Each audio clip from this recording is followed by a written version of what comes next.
10, 9, 8, 7, 6, 5, 4, 3, 2, 1, 0.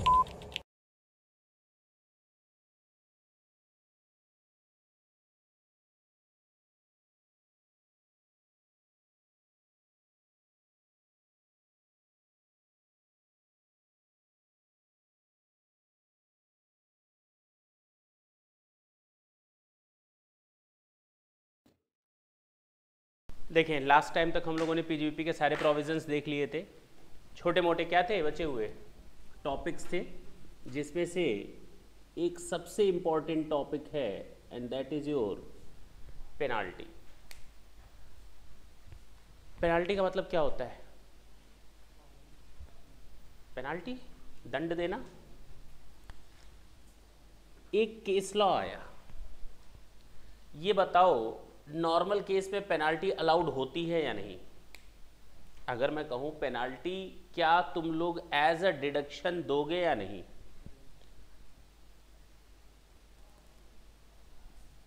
Penalty का deduction हम लोग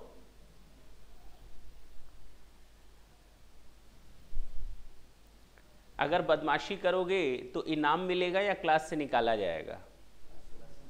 तो तुम लोग इनाम की बात कर रहे हो डिडक्शन लेकर। चोरी करोगे तो टैक्स देकर क्या चोरी से बच जाओगे? बोलो, पॉसिबल नहीं है। तो एक केस लॉ आया, पेनाल्टी पेड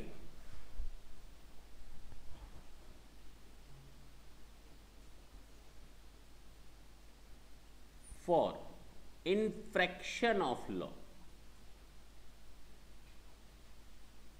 नॉर्मली हम लोग पेनाल्टी पे करते हैं कानून तोड़ने के कारण। Penalty paid for infraction of law is not deductible. ये डिडक्टेबल नहीं होगा, मींस डिसअलाउ हो जाएगा। क्या हो जाएगा? डिसअलाउ हो जाएगा, इसकी कोई डिडक्शन नहीं मिलने वाली। अगर आपने कोई पेनाल्टी का पेमेंट किया है जो कानून तोड़ने के कारण है तो उसका कोई भी डिडक्शन आपको मिलने वाला नहीं है। सर कैसे कानून तोड़ा? हमारी एक ट्रक है, उस ट्रक का रूल है कि आप 6 टन का सामान लोड करके चल सकते हैं। मैंने 8 टन का सामान लोड किया, ओवरलोड कर दिया, रास्ते में गाड़ी पकड़ा गई, उसके ऊपर पेनाल्टी लगाई गई 10,000, क्योंकि आपने कानून तोड़ा। बताओ, is it a business expenditure और नॉट? क्या ये बिजनेस एक्सपेंडिचर माना जाएगा या नहीं? क्या ये बिजनेस एक्सपेंडिचर माना जाएगा, हाँ या ना? एज अ डिडक्शन मिलेगा या नहीं? बिल्कुल नहीं। आपको इनाम तो बिल्कुल नहीं दिया जाएगा। आप ये भी नहीं प्ली ले सकते कि कानून के बारे में हमको इंफॉर्मेशन या नॉलेज नहीं थी।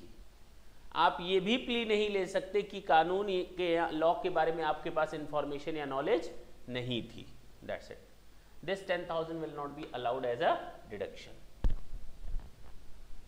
ये जो लाइन है ये केस लॉ था Haji Aziz and Shakoor brothers.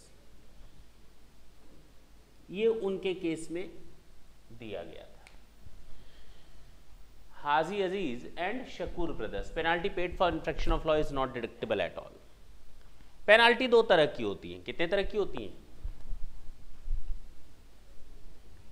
Sir जरूरी है कि आप पेनाल्टी केवल और केवल इन्फ्रैक्शन ऑफ लॉ के कारण हो? एक पेनाल्टी होती है पीनल नेचर की, दंड के रूप की, और एक पेनाल्टी होती है कंपनसेटरी नेचर।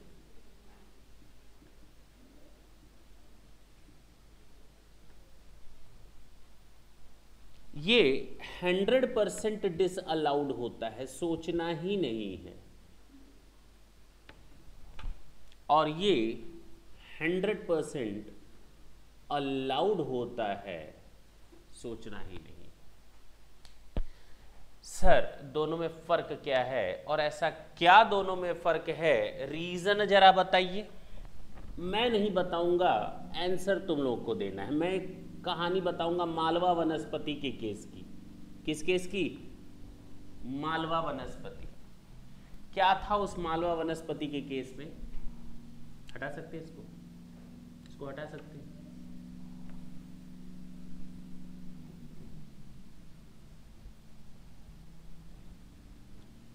ये एमपी है, ये यूपी है। यहां के एक बंदे ने, जिसको कहा गया है अगर आप इंटर स्टेट सेल करेंगे, क्या बोलेंगे? अगर आप इंटर स्टेट सेल करेंगे तो आपके ऊपर टैक्स लगेगा कितना? 4%। और अगर आप इंट्रा स्टेट सेल करेंगे तो आपके ऊपर टैक्स लगेगा कितना? इंट्रा स्टेट सेल्स का मतलब होता है अपने ही राज्य में सेल करना। इंटर स्टेट का मतलब होता है एक राज्य से दूसरे राज्य में सेल करना, अंतरराज्यीय। एक बिजनेसमैन था मिस्टर एक्स, उसने 10 लाख रुपए की सेल दिखाई कि हम इस 10 लाख की सेल को कहां कर रहे हैं? यूपी में। और टैक्स रेट कितना लगेगा? 4%। 10 लाख का 4% कितना होता है? 40,000। पक्का कि डाउट है इसमें? और उसने ये टैक्स गवर्नमेंट को दे दिया। लेकिन एक्चुअल में था क्या कि ये सेल एक्चुअल में अपने ही स्टेट में की गई थी। कहां की गई थी? अपने ही स्टेट में की गई थी। उसने कितना टैक्स चोरी कर लिया? 6%। बाद में जब ये पकड़ में आया तो इसके ऊपर पेनाल्टी लगाई गई, और जो इसके ऊपर पेनाल्टी लगाई गई दैट इज ₹1,10,000। पेनाल्टी इंपोज की गई। कितनी पेनाल्टी चार्ज की गई? 1,10,000। अब हमें बताओ ये पेनाल्टी अलाउड है या नहीं? ये पेनाल्टी अलाउड है या नहीं? क्या ऐसा पॉसिबल है? बिल्कुल सही है। ताली बजाओ उस बच्चे के लिए, सोचो मत। अरे 50,000, इसमें 60,000 रुपए की पेनाल्टी तो वो है जो अगर ये 10% के हिसाब से देता टैक्स तो गवर्नमेंट को कितना देता? 1 लाख। दिया कितना इसने? 40,000। शॉर्ट पेमेंट कितना किया था? 60,000। यानी इस पेनाल्टी में 60,000 की पेनाल्टी जो है वो कंपनसेटरी नेचर की है, टैक्स को कंपनसेट कर रही है। इसका मतलब एक्चुअल में जो आपके ऊपर पेनाल्टी इंपोज की गई है पीनल नेचर की, वो कितने की है? बोलो ना, 50,000 की। तो पीनल नेचर का 100% क्या होता है? डिसअलाउ होता है। बोलते क्यों नहीं? और कंपनसेटरी नेचर का क्या होता है? अलाउड होता है। क्यों? क्योंकि ये टैक्स का पेमेंट था। अब कहोगे सर आपने तो बोला था टैक्स अलाउड नहीं होते। मैंने कहा था डायरेक्ट टैक्स अलाउड नहीं होते। This is not your direct tax, this is your indirect tax, और ये अलाउड होता है एज अ एक्सपेंडिचर। अब क्लियर है? पक्की बात है? पेनाल्टी समझ में आया? नोट करना है कि छोड़ देना है?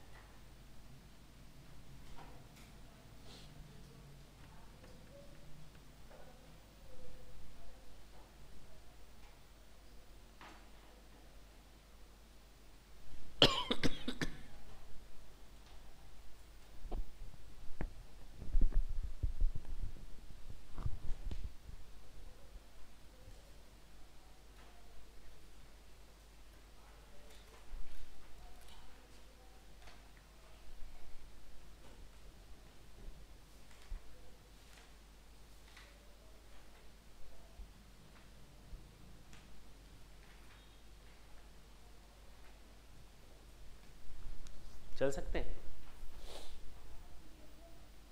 मालवा वनस्पति केस।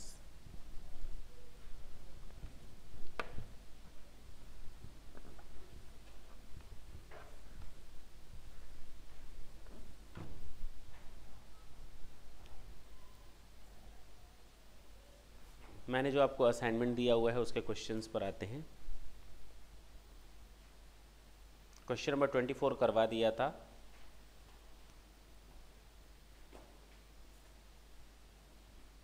हाँ या ना? क्वेश्चन नंबर 26 नहीं करवाया था, कर लेते हैं। क्वेश्चन नंबर 26 देखते हैं। एक बार रिवाइज कर ले पीजीबीपी या डायरेक्ट स्टार्ट कर दे? रिवाइज कर दें, टाइम लग जाएगा। तो पहले हम लोग 26, 27 देख लेते हैं, 2-3 क्वेश्चंस, उसके बाद रिवीजन करने की सोचते हैं, ठीक है ना। 26, compute the deduction allowable under section 35D on the basis of the following information दिया हुआ है। और 35D किस पर एप्लीकेबल होता है? Preliminary expenditure. 35 था साइंटिफिक रिसर्च, प्रिलिमिनरी एक्सपेंडिचर। और मैंने तुम लोग को प्रिलिमिनरी एक्सपेंडिचर के डिडक्शन के बारे में बताया था कि 5% ऑफ कॉस्ट ऑफ प्रोजेक्ट और 5% of capital employed, whichever is higher means beneficial to the SSC in case of company SSC. लेकिन एक्चुअल अमाउंट से अधिक कभी नहीं हो सकता। जितना भी डिडक्शन आपको आएगा कैलकुलेट होकर के वो 5 बराबर सालों में बाइफरकेट हो जाएगा, यही तो बताया था। Compute the deduction allowable under section 35D on the following basis। जरा देखिए, एक्चुअल प्रिलिमिनरी एक्सपेंसेस कितना है? 2,40,000। 5% ऑफ कॉस्ट ऑफ प्रोजेक्ट, यही तो जानते हैं हम लोग कि अगर कंपनी ना हो, नॉन कॉर्पोरेट एसएससी हो, तो 5% ऑफ कॉस्ट ऑफ प्रोजेक्ट यानी 40 लाख का 5% कितना? 2 लाख। तो मैक्सिमम डिडक्शन कितनी मिलेगी? हाँ, 2 लाख। कितने सालों में? इन 5 इक्वल इंस्टॉलमेंट्स, बोलो ना।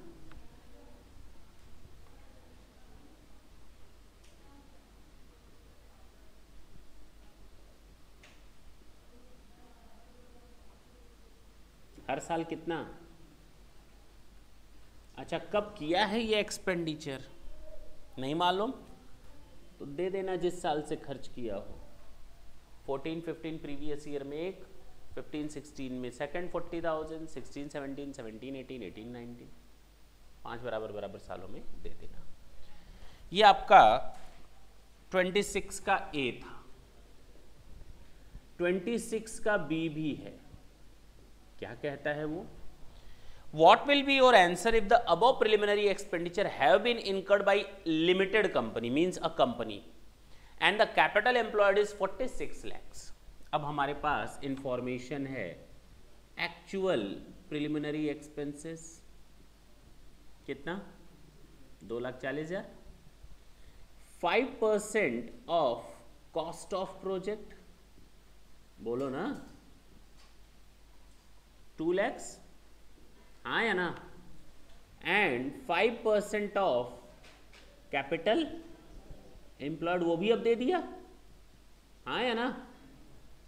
तो 5% ऑफ 46 लाख, 2,30,000, बोलो। हमने कहा था इन दोनों में से जो बेनिफिशियल हो एसएससी को, हायर, हायर कितना है? 2,30,000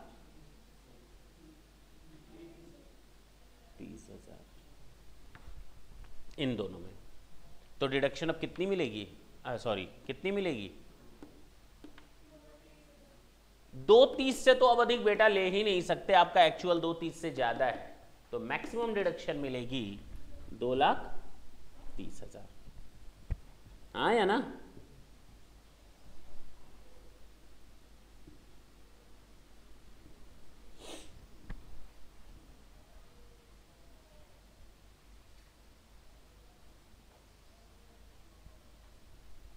कितने इंस्टॉलमेंट्स में? 46,000 per annum. This is your answer. हर साल आपको 46,000 की 5 किस्तों में आपको इसकी डिडक्शन मिल जाएगी। किया था हम लोगों ने, इससे भी अच्छा क्वेश्चन किया था, देखा था।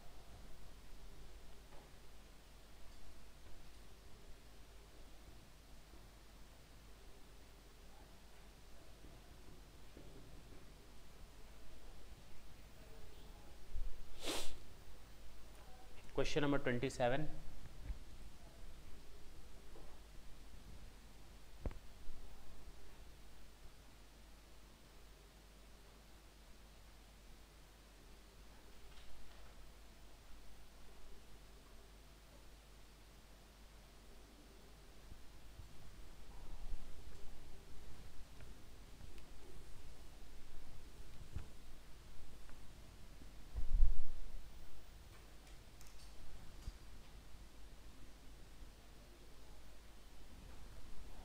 For the previous year 14-15, the business income of R Limited before allowing expenditure on family planning is rupees 2 lakhs। यानी क्वेश्चन में हमें दिया हुआ है profit before family planning expenditure. Section 36 याद आया? याद आया? अदर डिडक्शंस में मैंने बताया था रेवेन्यू नेचर के फैमिली प्लानिंग एक्सपेंसेस एक कंपनी को 100% अलाउड हो जाते हैं, लेकिन उसी कंपनी को जो कैपिटल नेचर का खर्चा होता है फैमिली प्लानिंग पर, वो 5 बराबर किस्तों में अलाउड होता है। हाँ, जो unabsorbed family planning capital nature का एक्सपेंडिचर होगा वो ऐसे ट्रीट किया जाएगा जैसे कि डेप्रिसिएशन को ट्रीट किया जाता है। हाँ, कितना दिया हुआ है? 2 lakhs। अच्छा, revenue expenditure on family planning minus revenue expenditure on family planning, ये तो 100% अलाउड होता है, हाँ या ना? कितना? 1,10,000। बचा कितना? चलो, minus capital expenditure on family planning,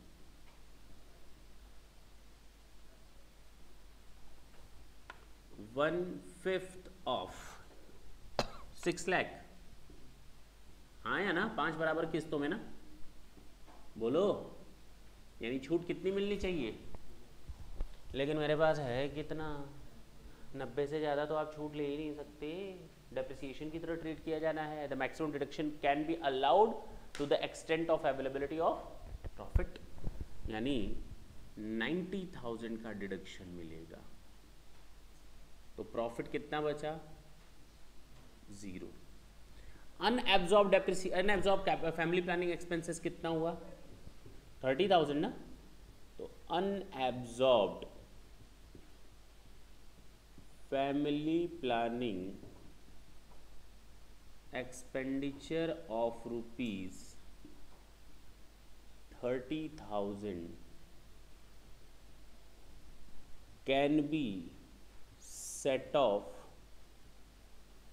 from any other heads of income or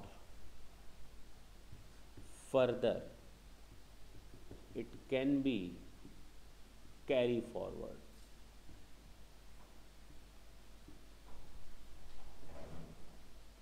Treatment is to be done like what? Unabsorbed depreciation।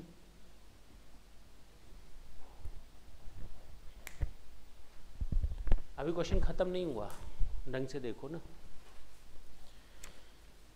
आगे देखते हैं क्या लिखा है, page number 36।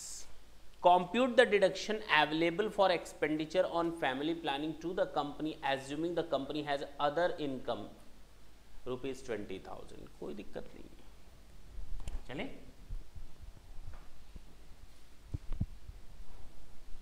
Income from other sources कितना दिया है? 20,000।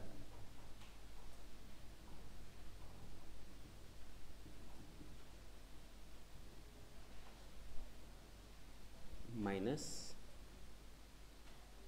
Capital expenditure on family planning. 20,000 adjust कर सकते हैं ना? नहीं कर सकते? तो अब बताओ अनएब्जॉर्ब्ड कितना बचा, बोलो ना। तो इस चीज़ को कितना लिखोगे? क्योंकि अब कैरी फॉरवर्ड करने के लिए हमारे पास कितना बचेगा? 10,000। तो तुम लोग यहाँ पर कर सकते हो 30,000 और यहाँ नोट लिख दो, now carry forward unabsorbed capital nature family planning expenses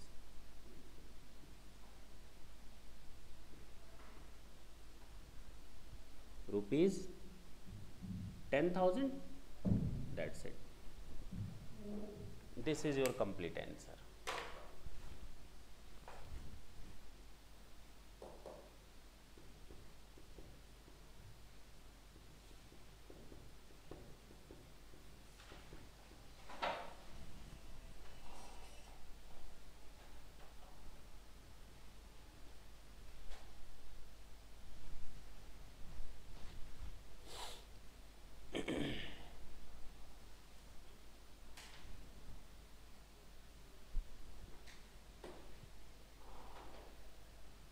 हो गया?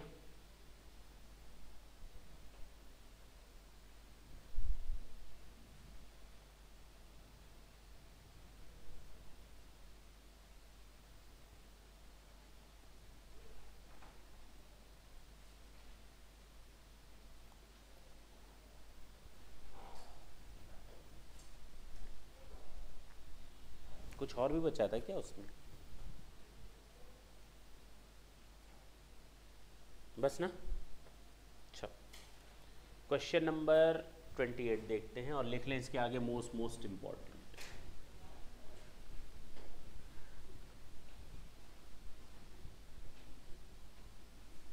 अब असली मजा आएगा।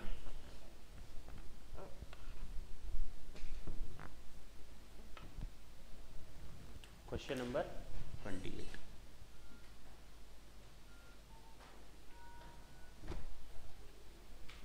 From the following information submitted by R, a sole proprietor whose due date of return of income is 30th September 2015.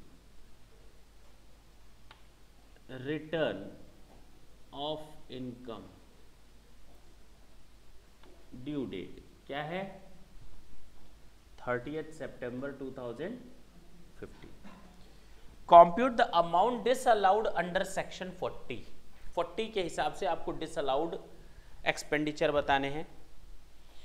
Determine in which year the amount so disallowed shall be allowed as deduction. आपको ये भी बताना है कि वो कब allowed होगा। Small ए है, छोटा आदमी छोटी बात, क्यों? पूरी तरह डिसअलाउ करेगा? ये सुनने वालों में से नहीं है। क्या क्या बोला था इसने, जरा याद है तुम लोगों को? 40 स्मॉल ए ने क्या क्या बोला था, कुछ याद है? थोड़ा भी बोलो भाई, कि भूल गए? मैंने ये बताया था वेल्थ टैक्स और इनकम टैक्स पूरी तरह डिसअलाउड होगा, सोचना ही नहीं। इससे पूरी तरह डिसअलाउ किया, कुछ भी कर लो हम अलाउड नहीं करेंगे। और घर पे जाकर के किताब कॉपी तो खुलनी नहीं। मैंने कल तुम लोग को लास्ट ही क्लास में 3 सेक्शंस बताए थे, 40 small A, 40 capital A and 43 B. 43 B में 6 पॉइंट थे, 5 सेक्शन 36 वाले और एक इनडायरेक्ट टैक्स का ऐड करवा दिया था। 40 स्मॉल ए में मैंने बताया था TDS, जो सबसे इंपॉर्टेंट प्रोविजन था कि अगर आप किसी नॉन रेसिडेंट को पेमेंट करते हैं इन इंडिया या outside India without deduction of the TDS तो डिसअलाउ होगा, और वो उस साल अलाउड होगा जिस साल हम TDS चार्ज करेंगे। दूसरा पॉइंट इसी में ही मैंने ऐड किया था कि अगर आपने किसी नॉन रेसिडेंट को कोई पेमेंट करते समय TDS तो चार्ज कर लिया था लेकिन रिटर्न की डेट तक उसको पेमेंट नहीं किया, तो उस साल वो अलाउड नहीं होगा, बल्कि उस साल अलाउड होगा जब हम रिटर्न की डेट के बाद पेमेंट करेंगे। जिस प्रीवियस ईयर में पेमेंट करेंगे उस प्रीवियस ईयर में अलाउड होगा। बात खत्म, इतना ही तो बताया था। और मैंने कहा था ये दो अलग अलग पॉइंट है और 10-15 मिनट तो मैंने केवल इन्हीं को डिस्क्राइब किया था, हाँ है ना। फिर मैंने बताया था अगर आप किसी रेजिडेंट को पेमेंट करते किसी ऐसे अमाउंट का जिसका TDS चार्ज किया जाना था, तो 30% उसका डिसअलाउ हो जाएगा अगर आपने उसका TDS चार्ज प्रीवियस ईयर में नहीं किया तो। लेकिन अगर प्रीवियस ईयर में चार्ज कर दिया था और रिटर्न की डेट तक उसको जमा नहीं किया था, तो वो 30% तब अलाउ होगा जब आप रिटर्न की डेट के बाद उसका पेमेंट करेंगे। यही तो बताया था। और ये क्वेश्चन बेसिकली हमारा इसी पॉइंट को लेकर के है। देखें, From the following information submitted by a sole proprietor whose due date of return is 30th September, compute the amount disallowed under this section and amount so disallowed shall be allowed as a deduction. Number 1, salary 6 lakh रुपए है। Salary कितनी है? 6 lakh.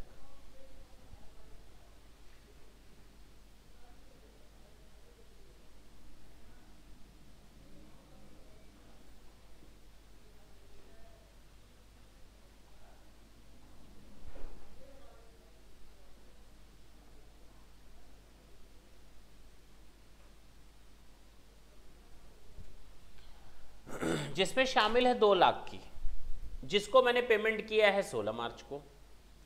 From which tax was deducted at source on 31 मार्च। अच्छा, previous year की salary पर previous year में ही deduction मिल गया। Problem 6 lakh पर नहीं है, प्रॉब्लम 2 लाख पर है। तो हमारा प्रॉब्लम का एरिया है कितना? 2। TDS deducted in previous year, हाँ या ना? हाँ या ना? देखो ना, 14-15 का TDS 31 मार्च तक डिडक्ट कर लिया गया है। और मैंने कहा था अगर कोई TDS डिडक्ट कर लिया जाता है और उसको रिटर्न की डेट तक जमा कर लिया जाए तो उसी साल डिडक्शन मिल जाता है। हमने इसका पेमेंट कब किया है? But the same was deposited on 15 October. TDS deposited कब जमा किया है? बोलो, 15 अक्टूबर 2000। अगर हमने रिटर्न की डेट तक जमा कर दिया होता, date of return of income 30 सितंबर, अगर हमने इस 30 सितंबर पर भी ये जमा किया गया होता, क्योंकि प्रीवियस ईयर में डिडक्टेड है, अगर प्रीवियस ईयर में डिडक्टेड है और रिटर्न की डेट तक जमा कर दिया गया है, तो भी हम इसको मान लेते प्रीवियस ईयर में ही पेमेंट हो गया और उसका डिडक्शन मिल जाता। लेकिन इसे 30 सितंबर के बाद चला गया, 15 अक्टूबर को गया है, तो बताओ अलाउड होगा या डिसअलाउड? अलाउड होगा या डिसअलाउड? कितना? 2 लाख। कितना? इतनी मार खाओगे? 30%। ये नॉन रेजिडेंट का केस थोड़ी है, ये तो रेजिडेंट का केस है। और रेजिडेंट के केस में 30% डिसअलाउड होता है। क्या बात कर रहे हो तुम लोग? तुम नहीं ना थे? थे ना? देखो, disallowed in previous year 14-15, 30% of 2 lakh, यानी कब? कितना? 60,000। अलाउड कितना होगा प्रीवियस ईयर में? बोलो ना। 1 लाख। ये भी समझ में आ गया। जो डिसअलाउड है वो अलाउड कब होगा? जब हम एक्चुअल में पेमेंट करते हैं, यानी 15-16 में, हाँ या ना? Allowed in previous year 15-16, 60,000। This is your answer. इसका हटा सकते हैं कि नोट करना है? नहीं करोगे नोट? अभी घर जाते तो सब भूला जाएगा। कल ही मैंने बोला था कि सब भूलोगे।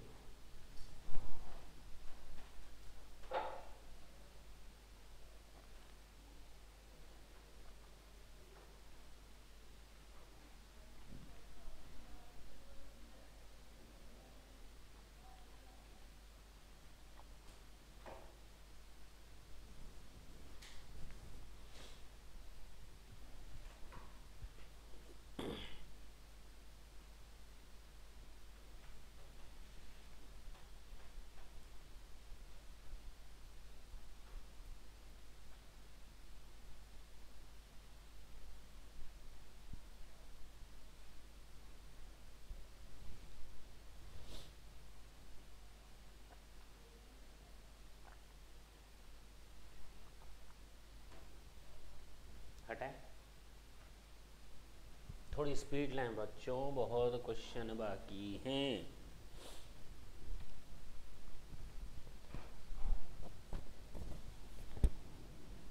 कर तुम लोग रहे हो, बीपी मेरा हाई हो रहा है। इधर देखो,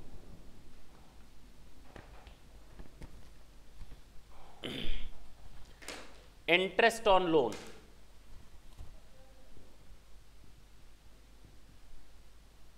कितना है? 4,40,000।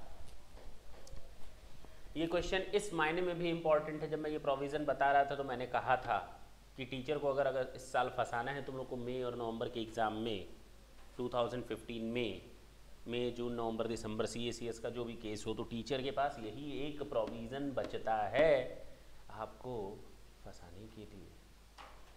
क्लियर? 30% का रूल इस साल से आया है। पिछले साल तक क्या था? पूरा डिसअलाउ हो जाता था, जैसे नॉन रेजिडेंट का वैसे ही रेजिडेंट का। लेकिन अब इस बार से रेजिडेंट का अलग किस्सा है और नॉन रेजिडेंट का अलग। Interest on loan 4,40,000 credited on 31 March 2015।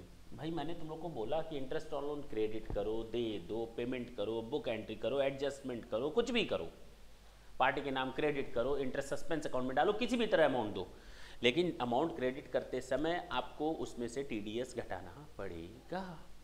Interest on loan 4,40,000, tax 10% was deducted at source on 5th April 2015। TDS कब डिडक्ट किया गया है?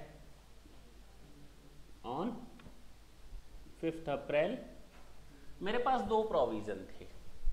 क्या TDS प्रीवियस ईयर में 31 मार्च 2015 तक चार्ज किया गया या नहीं? नहीं, तो दूसरे केस में जाओ ही मत। अगर नहीं चार्ज किया गया तो सिंपल सी बात, उस साल छूट दो, 30% डिसअलाउड करके उस साल छूट दो जिस साल ऐसा डिडक्शन किया गया है और पेमेंट किया गया। आगे लिखा है the same was deposited on 31 May 2015। जब डिडक्शन ही 1 अप्रैल को किया गया तो पेमेंट भी इसके बाद ही हुआ होगा। TDS deposited on 31 May 2015। तो disallowed in previous year 14-15, 30% of 4,40,000। 1,32 बोलो। अलाउड कब होगा ये? 15-16 में, जिस साल एक्चुअल में पेमेंट हुआ है। कितना? 1 lakh. This is your answer.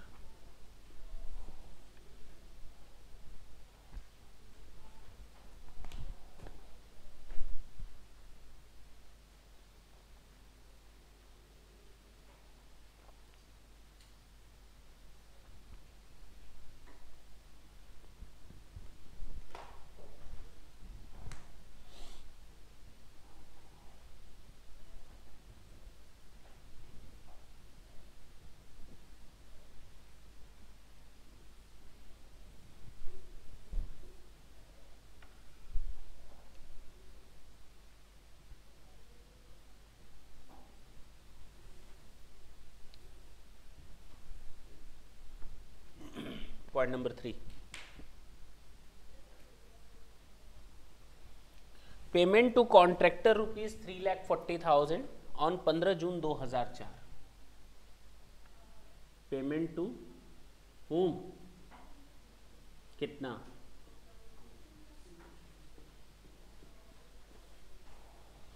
TDS deducted कब?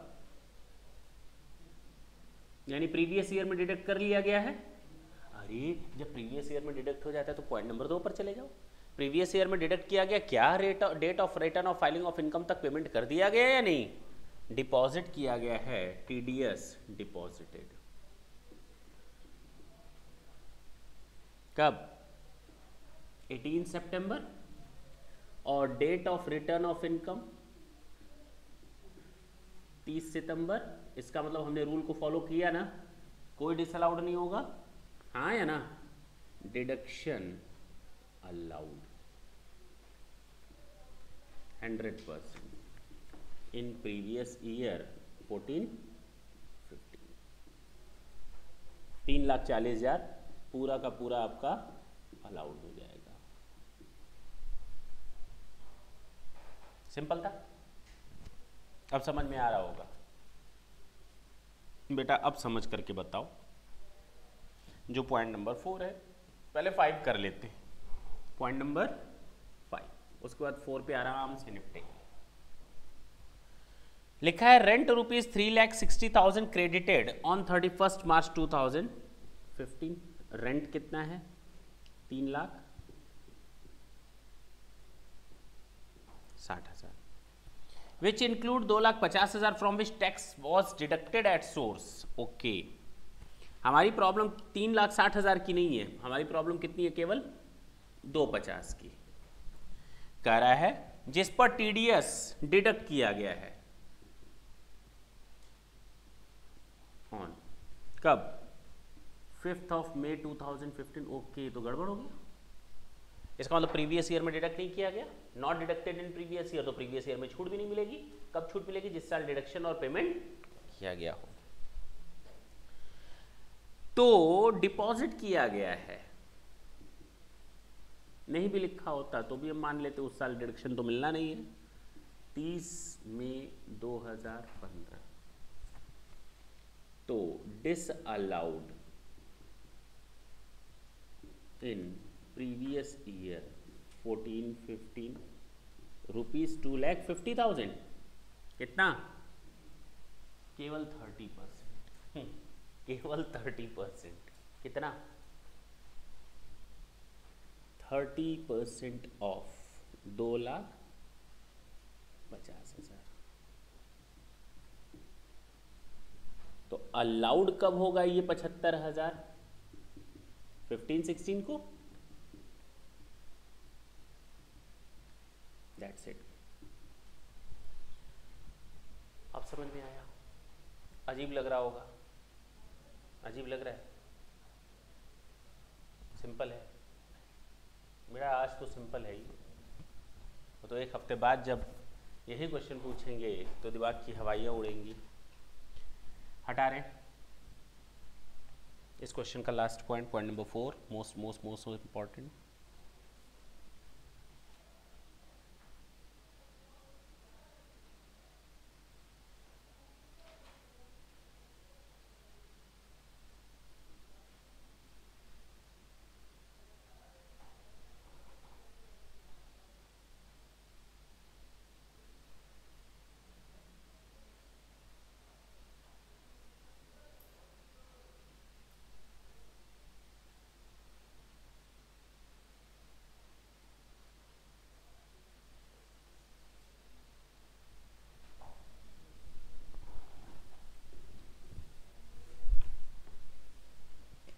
पॉइंट नंबर 4 देखेंगे इत्मीनान से।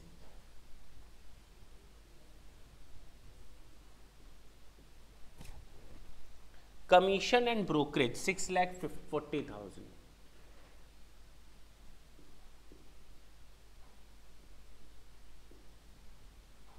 टीडीएस डिडक्टेड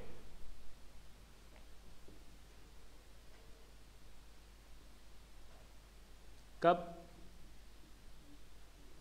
जब हमारा 15 फरवरी तक डिडक्शन हो चुका है, यानी प्रीवियस ईयर 14-15 में डिडक्शन हो गया। अब हमको ये देखना है क्या रिटर्न की डेट तक पेमेंट हुआ या नहीं, बोलो ना। कह रहा है जिसमें से 64,000 रुपये हमने डिडक्ट किया था। कितना? अच्छा, यानी 640 पर 64,000 का मतलब कितना परसेंट होता है? 10%। तो टीडीएस का रेट हमें तो पता चल गया, कितना? 10%। क्लियर है? क्या हमने इसको रिटर्न की डेट तक फाइल किया या पेमेंट किया या नहीं? पहला point. Out of which 32,000 32,000 was deposited. कब डिपॉजिट किया गया है? डिपॉजिट 32,000 कब? 18 सितंबर, हाँ या ना? उसके बाद फिर डिपॉजिट किया गया है कब? 19,200 15 फरवरी 2016। बहुत बढ़िया। और बैलेंस जो बचा डिपॉजिट किया गया है ₹12,800 कब? 5 अप्रैल 2016। आप कहोगे सर इसमें इंपॉर्टेंट क्या था, ये बता दीजिए इसमें इंपॉर्टेंट था क्या?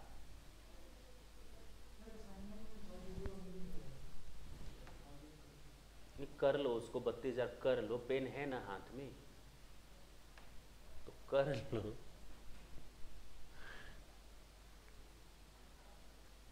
हमें कोई इसका जवाब दो, क्या करें या क्या ना करें? हाँ बोल दे।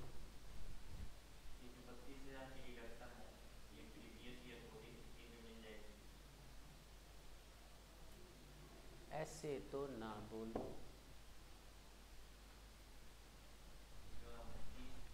ये 10% है, पक्की बात है ना? ये कितनी वैल्यू है? 10%। आखिर 10% ही TDS था, 10% का मतलब 64,000, तो 10% का मतलब तीनों मिलाकर 64,000। अगर हम इसको 100% में कन्वर्ट करें, क्योंकि डिडक्शन तो हमें खर्चे की मिलनी है, डिडक्शन हमें किसकी मिलनी है, तो खर्चा कितना हो जाएगा? 3,20,000। बोलो 1,92,000 और 1,28,000। अब बोलो आई दादा, हाँ बोलो ना। अब मैंने थोड़ा और हिंट दे दिया, अब बोलो। अब बोलो deduction allowed in previous year 14-15 rupees कितना? 3,20,000। हाँ और बेटा अब वो सही बोला ना, पहले 30% डिस अलाउ करोगे तभी तो अलाउड करोगे वहाँ पे। इसका 30% यहाँ डिसअलाउड करोगे और जो डिसअलाउड होगा वही तो यहाँ पर अलाउड होगा। ये क्यों भूल जा रहे हो? नहीं तो डिसअलाउड हो जाएगा इन प्रीवियस ईयर 14-15 कितना? 30% ऑफ दोनों का जोड़ 3,20,000। हाँ या ना? 192 प्लस 1 ऐसे लिख देना। 3-20 अगर लिख दोगे तो कंफ्यूज हो जाओगे इससे, ऐसे लिखेंगे तो हमेशा कंफ्यूजन दूर रहेगा। कितना रुपया डिसअलाउड हो जाएगा? 96,000। अब प्रॉब्लम इसको अलाउड करने की नहीं है बेटा, प्रॉब्लम केवल इतनी है कि ये 96,000 यहां अलाउड करना है। ये मत कर देना सर 192, अरे ये अलाउड हो गया यहां पर। बोलो अलाउड हुआ या नहीं? बोलते क्यों नहीं? नहीं बोला तुम लोगों ने। Allowed in previous year 14-15 again कितना? 70% ऑफ 1,92,000 प्लस 1,28,000, 2,14,000 24,000 ये अलाउड हो जाएगा। टोटल अलाउड कितना हो गया? टोटल अलाउड प्रीवियस ईयर 14-15 में 2,24 ये और 3,20 ये 5,44,000 आ गया ना टेढ़ा? अजीब लग रहा होगा अब बेटा ये कहो कि 640 में से 544 की डिडक्शन मिल गई, अब मेरे पास इसकी कोई प्रॉब्लम नहीं है। अब हमारे पास केवल अलाउड करने की जो प्रॉब्लम है that is only and only 96,000 because 30% is not allowed, was not allowed. बाकी तो सब अलाउड हो ही गया था, जो गलती की उसका 30% हमारा डिसअलाउ कर दिया गया। अब इसी 30% को अलाउ करना है। बताओ कितना यहां अलाउड होगा? 96,000। सुनना ढंग से,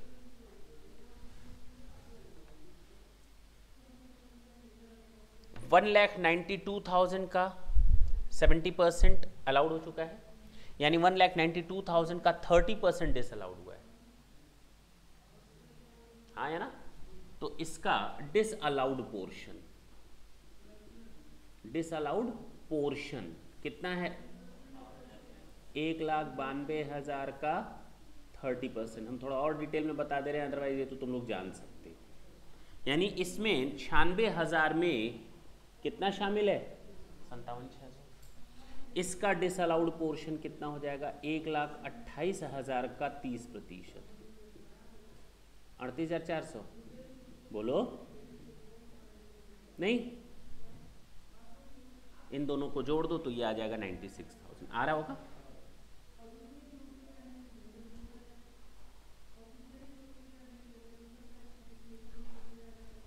पक्का ना? अब हमें इसको अलाउड करने की प्रॉब्लम है, बाकी तो कुछ है ही नहीं। बाकी सब हम अलाउड कर चुके। 14-15 में ही सब अलाउड हो गया। 5,44,000, 640 में से 544 अलाउड हो गया, 96,000 ही डिसअलाउड हुआ है 30% पोर्शन। प्रॉब्लम आई, ये 57,600 अब उस साल अलाउड होगा जिस साल एक्चुअल में पेमेंट हुआ होगा टीडीएस का। तो टीडीएस डिपॉजिट किया गया है 19,200। कब कब कब? 15-16 कि 16-17? 15-16। तो प्रीवियस ईयर 15-16 में इसकी डिडक्शन मिलेगी। तो डिडक्शन ₹57,600 इन प्रीवियस ईयर। कब? यानी असेसमेंट ईयर। इसकी डिडक्शन ₹38,400। कब कब? 16-17 में है तो प्रीवियस ईयर 16-17 और assessment year. This is your answer. और बहुत घुमावदार था। हम लोग इसको थोड़ा सिंपल कर सकते थे, क्योंकि अब पहली बार किया था तो थोड़ा टिपिकल लगा। अब हमें मालूम है हमको इसमें से क्या निकालना है। तुम लोग एक काम करना, 640 में से 320 को तो पहले अलग कर देना, सोचना भी मतलब उसके बारे में। बचा केवल कितना हिस्सा? 320। अब दिमाग में रखो 320 का 30% डिसअलाउड कर लो 96,000, और उस 96,000 को 2 पार्ट में अलाउड कर लो। बात खत्म। ठीक है ना? नोट कर लो।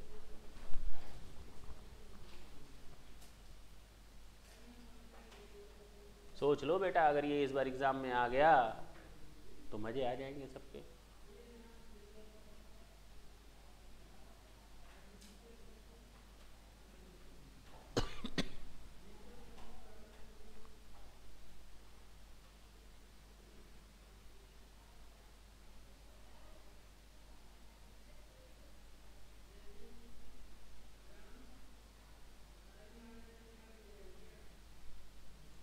Manoj, third point on.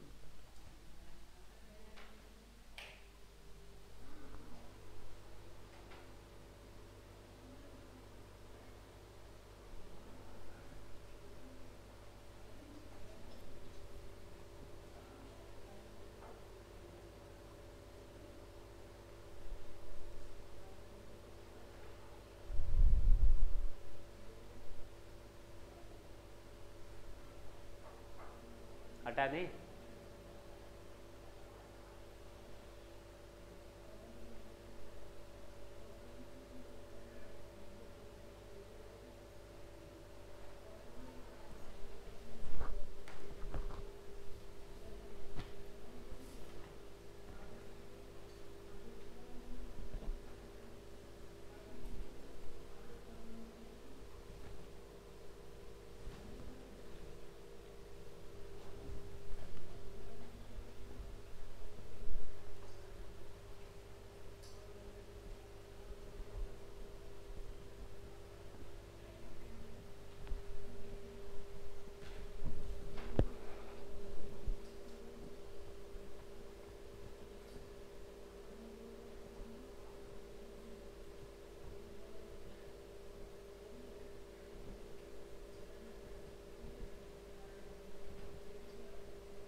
हटा देना।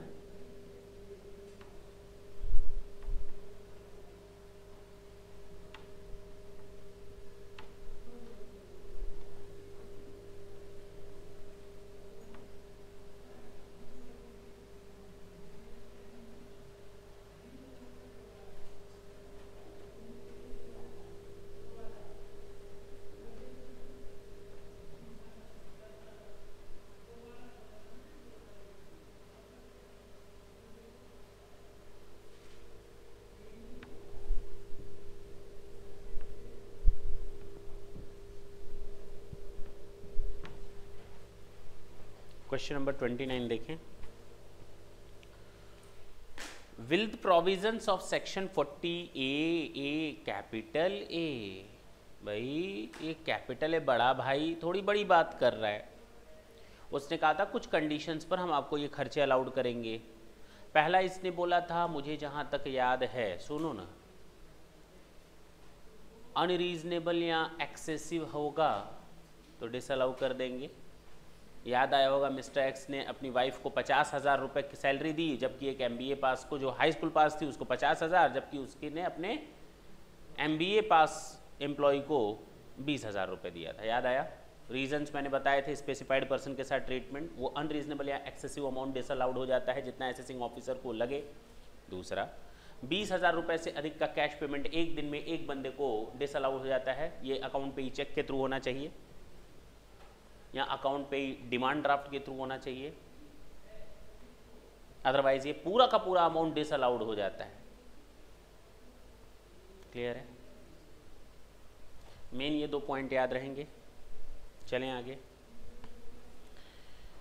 आर परचेजेज, अच्छा जो ट्रांसपोर्ट एजेंसी का केस था वहां पर 35,000 बोला था मैंने। R purchase goods worth ₹30,000 from G against one bill but makes payment of 18,000 and 12,000 at different times, allowed हो गया या disallowed? on the same date, एक दिन में एक बंदे को आप 20,000 रुपए से अधिक का कैश पेमेंट नहीं कर सकते, पूरा का पूरा डिसअलाउड होगा। हाँ या ना? चलो बी देखें।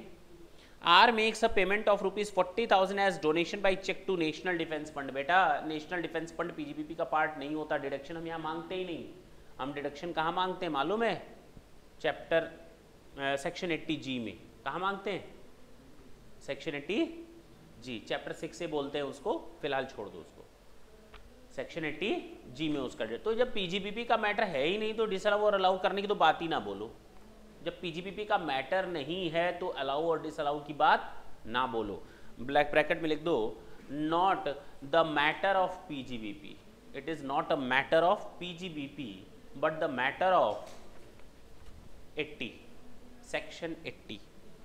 चलो, R makes a purchases of goods 60,000 का और पेमेंट किया है 45,000 अकाउंट पे ही चेक से और 15,000 कैश से, तो करने दो, 20,000 से अधिक कैश नहीं ना है, ठीक, अलाउड है।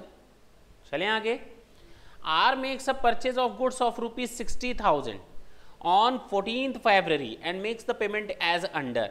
चेक से किया है 30,000, बहुत बढ़िया, बधाई हो। 15,000 15 फरवरी को, 15,000 16 फरवरी को कर सकते हो, ठीक है, अलाउड है। क्या दिक्कत है भाई इसमें? नहीं, कोई दिक्कत हो तो बता ही दो, बधाई ना दो, बता दो। R purchases a building for ₹10 lakhs and makes the payment in cash. मैंने कहा था रेवेन्यू नेचर के एक्सपेंडिचर पर ये सिस्टम लागू होता है, मशीन वगैरह का वैसे भी तो हम डिडक्शन नहीं मांगते, तो मशीन और कैपिटल नेचर के एक्सपेंडिचर पर ये रूल लगेगा नहीं। तो लिखा है ये it is a matter of capital asset, हाँ है ना। R is a dealer a real estate purchases, तो बिल्डिंग खरीदना बेचना मेरा काम है, तो बिल्डिंग खरीदना बेचना मेरा काम है, तो मेरे लिए स्टॉक का काम करेगा, और जब स्टॉक का काम करेगा तो बेटा वो तो PGBP में ही आएगा। तो 10 लाख रुपए की एक बिल्डिंग खरीदी और क्रॉस चेक से पेमेंट किया,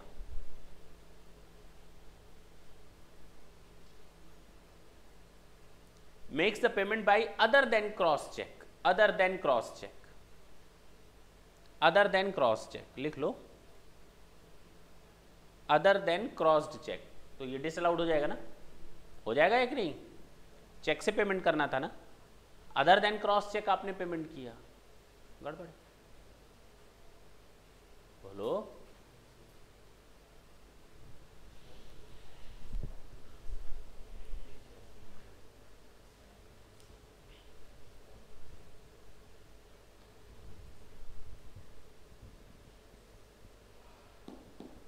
क्रॉस चेक का मतलब जानते हो तुम लोग? ये जब हम ये क्रॉस लगा देते हैं तो इसका मतलब ये अकाउंट पे ही है। क्या है ये? क्लियर है? मालूम है कि नहीं? निगोशिएबल इंस्ट्रूमेंट में तुम लोगों ने देखा होगा ये क्रॉस चेक हो गया तो आपके अकाउंट पे ही जाएगा, दे सकते हैं। तो अदर देन क्रॉस चेक होगा तो ये हमारा डिसअलाउड होगा। क्या हो गया? क्यों नहीं मांगोगे? रियल एस्टेट का सामान है ना, रियल एस्टेट, अंडरलाइन करो रियल एस्टेट को। मेरा काम ही है मशीनों को खरीदना बेचना, मेरा काम ही है बिल्डिंग्स और जमीनों को खरीदना बेचना, तो वो मेरे लिए कैपिटल नेचर थोड़ी हुआ। ऊपर वाले केस में डिफरेंट केस था, मैं बिल्डिंग खरीद रहा हूं तो मेरे लिए बिल्डिंग क्या है? कैपिटल नेचर का है, अलाउ है। मशीन में खरीद रहा हूं, कैपिटल नेचर का है, अलाउड है। लेकिन मैं अब मशीनों को ही खरीदता और बेचता हूं तो मेरे लिए वो कैपिटल नेचर का है क्या? वो तो मेरा बिजनेस हो गया ना।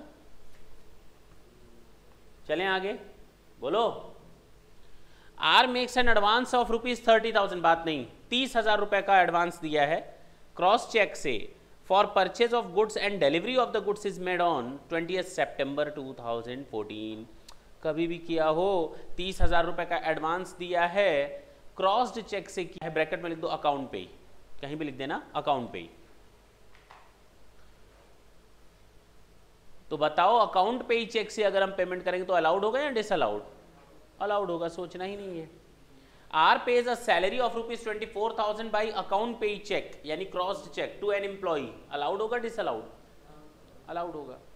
Are purchases goods in cash from his brother for ₹40,000 जिसकी मार्केट वैल्यू 35,000 की, लिख दो उसके आगे मोस्ट इंपॉर्टेंट, लिख लो उसके आगे मोस्ट इंपॉर्टेंट पॉइंट नंबर आए। 40,000 रुपए का अपने भाई से सामान खरीदा जिसकी मार्केट वैल्यू 35,000 है, एक्सेसिव है कि नहीं? तो 5,000 एक्सेसिव है, वो तो असेसिंग ऑफिसर हटा देगा। बाकी 35,000 रुपए कैश में खरीदा है, वो भी डिसअलाउ। अरे सीधे सीधे 40,000 डिसअलाउ कर देते, 5,000 को उधर लाने की क्या जरूरत थी? हम सीधे सीधे 40,000 वैसे ही डिसअलाउ कर देते कैश बेसिस के कारण। या तुम दो पार्ट में कर लो, 5,000 कैश बेसिस पर और 35,000 20,000 से अधिक के कारण। बात समझ में आई? आगे देखो, यानी पूरा 40,000 डिसअलाउड हो जाएगा। आर ने परचेज किया गुड्स अपने भाई से 21,000 का जिसकी मार्केट वैल्यू 19,000 है। अरे बेटा पहली बात तो 2,000 डिसअलाउड हो जाएगा, किसके कारण? एक्सेसिव के कारण। और 19,000 क्या डिसअलाउ करोगे?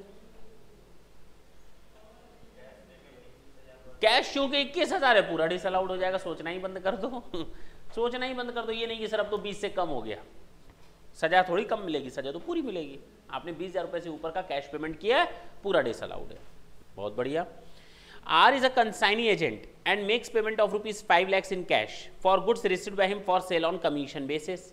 अगर आर हमको पेमेंट कर रहा है अकाउंट सेटलमेंट के कारण तो कोई दिक्कत नहीं है। And makes payment in cash for goods received by him, no because such a payment is not an expenditure. ये अमाउंट एक्सपेंडिचर नहीं है, तो जब एक्सपेंडिचर है ही नहीं तो डिडक्शन का है कि, और डिडक्शन जब मांगेंगे नहीं तो अलाउड और डिसअलाउड का सवाल ही पैदा नहीं होगा।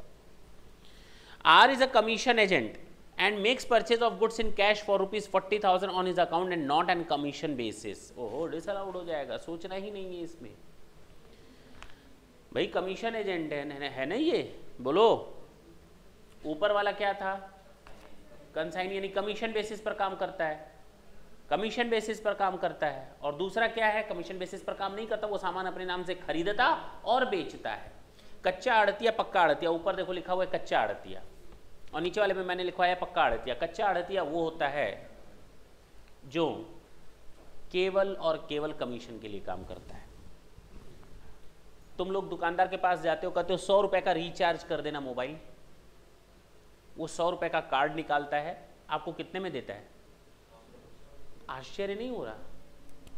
वो 100 रुपए का कार्ड निकालता है, आपको कितने में सेल कर रहा है?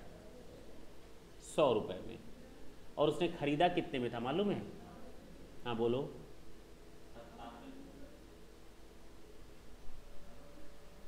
हाँ जी, और यही सही है, बोलने दो, 3% कमीशन मिलता है। वो जब बेच लोगे तो तुम्हारे खाते में आ जाएगा। वो खरीदेगा 100 का कार्ड 100 में और आपको बेचेगा 100 में, बीच में उसको बाद में कमीशन चार्ज हो जाएगा 3% का, जितना वो सेल करेगा। समझे मेरी बात? इसको हम लोग कहते हैं पक्का आड़तिया। क्यों? जो सामान अपने नाम से खरीद करके लाया, अब कार्ड अगर उसके यहाँ जल जाए तो क्या कमीशन उसको मिलेगा? नहीं मिलेगा। इसको हम कहते हैं पक्का आड़तिया, ये उसका अपना लॉस है। मैंने अपने कंसाइनी के यहाँ सामान भेजा, मैंने कहा इसको बेचना, उसके यहाँ सामान जल गया, वो उसका नुकसान है, वो मेरा नुकसान है, उसको हम कहेंगे कच्चा आड़तिया। सामान उसके पास मेरा ही रखा हुआ है, वो मालिक नहीं है, लेकिन उसके पास जो सामान है उसका अपना रखा हुआ है, लेकिन कमीशन मिलेगा, इसको हम कहते हैं पक्का आड़तिया। जो अपने नाम से सामान खरीदता और बेचता है, बीच में केवल कमीशन का नाम काम करता है, उसको हम पक्का आड़तिया बोलते हैं। और कच्चा आड़तिया जो सामान उठाता है केवल बेच करके कमीशन बीच में लेने का काम करता है, उसको हम कहते हैं कच्चा आड़तिया। ठीक है ना? पक्की बात है। चलो भाई, R purchase goods in cash for ₹40,000 villager से, और पेमेंट किया है कैश में, जबकि बैंकिंग फैसिलिटी अवेलेबल नहीं है। तो बताया था बैंकिंग फैसिलिटी अवेलेबल नहीं, तो अलाउ कर देना। In case what will be the answer if पार makes the payment to X in town where banking facility is available, तो डिसअलाउ कर देना। R makes a payment in cash amounting to ₹35,000 to a transporter. ठीक है, 35,000 तक तो transporter को आप पेमेंट कर ही सकते हो, बताया था। ओवर हुआ, कोई दिक्कत नहीं आने वाली, रीजंस मैंने सब सामने दे ही रखे हैं। आज का लास्ट सवाल बहुत ही सिंपल है, सेक्शन 43B से रिलेटेड है। देखो ना, आज तीनों सेक्शन चल गया, 40 स्मॉल ए, 40 कैपिटल ए, और अब चलने जा रहा है सेक्शन 43B। पक्का? कल यही तीनों पढ़ाया था। An analysis of the PL account and the balance sheet of X as on 31st of March 2015 reveals that the following expenses which were due were through debited to the PL account and have been paid after 31st March। 31 मार्च के बाद बेटा payment किया है, जबकि 43B कहता है कि अगर इन चीज़ों का पेमेंट आप 31 मार्च के बाद करते हो, लेकिन रिटर्न की डेट के पहले कर देते हो, तो मान लेंगे कि आपने पेमेंट प्रीवियस ईयर में ही किया है। याद आया? चलो, नीचे लिखा हुआ है date of filing of return of income 31 July, underline कर लें 31 जुलाई को। यानी अगर इनका पेमेंट ऊपर जो खर्चे दिए हुए उनका पेमेंट अगर हम 31 जुलाई के पहले कर दें एक्चुअल में, तो हमें छूट 14-15 में ही मिल जाएगी। जो जिस साल का खर्चा है एक्चुअल में, उसी साल छूट मिल जाएगी। सेल्स टैक्स 50,000 है, 20,000 का पेमेंट हमने 14 जुलाई को किया, 31 जुलाई के पहले किया ना, तो आगे लिख देना डिडक्शन, एक कॉलम और बना देना डिडक्शन का, और नीचे लिख देना 14-15, ऊपर कॉलम बना लेना रुपीस के आगे डिडक्शन, और 14 जुलाई 2015 के आगे लिख देना 14-15। तो डिडक्शन आपको प्रीवियस ईयर 14-15 में ही मिल जाएगी, बात खत्म। 20,000 की। 30,000 का पेमेंट कब किया है? सितंबर के बाद, जुलाई के बाद। तो बेटा रिटर्न की डेट के बाद की हो तो अगले साल ही इसकी छूट मिलेगी, यानी 30,000 की छूट हमको मिलेगी 15-16 में, प्रीवियस ईयर 15-16 में। समझ में आई बात? नहीं आई? नहीं आई? नहीं आई? आई भाई 43B में मैंने क्या बताया था कि ये पेमेंट बोनस और commission, provident fund, recognise gratuity fund, approved gratuity fund, recognise superannuation fund, और interest on loan, tax, duty, cess और फीस। एक और पॉइंट बच रहा है, एक और पॉइंट बच रहा है,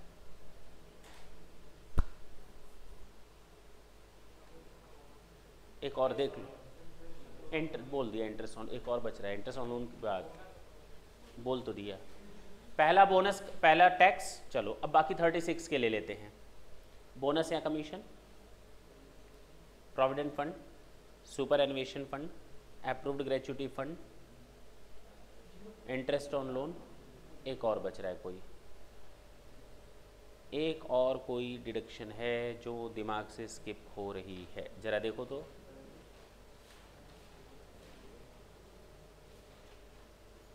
नहीं बस इतना ही है, 6 ही थे। नहीं ठीक है, 6 थे, 1 से 6, ये मैंने दिखाया था, ठीक है ना, 1 से 6 ही है, 7वां कोई नहीं, कोई छूट नहीं रहा। तो मैंने कहा था इन 6 का पेमेंट आपने अगर प्रीवियस ईयर में कर दिया है तब तो डिडक्शन मिल जाएगी, लेकिन अगर प्रीवियस ईयर में नहीं पेमेंट किया है लेकिन date of return file of return of filing of income तक कर दिया है तो आपको डिडक्शन प्रीवियस ईयर में ही मिल जाएगी। मान लिया जाएगा कि आपने प्रीवियस ईयर में ड्यूली पेमेंट कर दिया, लेकिन अगर रिटर्न की डेट बीत गई और आपने पेमेंट नहीं किया तो ये डिडक्शन उस साल मिलेगी जब आपने एक्चुअल में पेमेंट किया। तो एक्साइज ड्यूटी सेम वही चीज़, 1/20 में से 40,000 मैंने 14 जुलाई को पेमेंट किया तो 14/15 में डिडक्शन मिल जाएगी, लिख लो प्रीवियस ईयर 14/15। और 40,000 मैंने 1 अक्टूबर को किया है तो 15/16, 1 नवंबर को किया है तो 15/16। बोलो। बोनस टू स्टाफ 60,000 में से 58,000 10 जुलाई को 14/15 में हो जाएगा डिडक्शन, और 2,000 15/16 में हो जाएगा। बोलो पक्का ना। एम्प्लॉयर्स कंट्रीब्यूशन 55,000 25,000 14/15, 10,000 14/15 रिटर्न की डेट तक कर दिया, और 20,000 15/16। बहुत बढ़िया, दैट वाज योर आंसर। क्या दिक्कत आई इसमें? सिंपल था, पक्की बात। कल आप लोग उम्मीद करते हैं सारे सेक्शंस और प्रोविज़न एक बार रिवाइज करके आएंगे और हम लोग कुछ और अच्छे क्वेश्चंस को देखेंगे। थैंक यू बच्चों।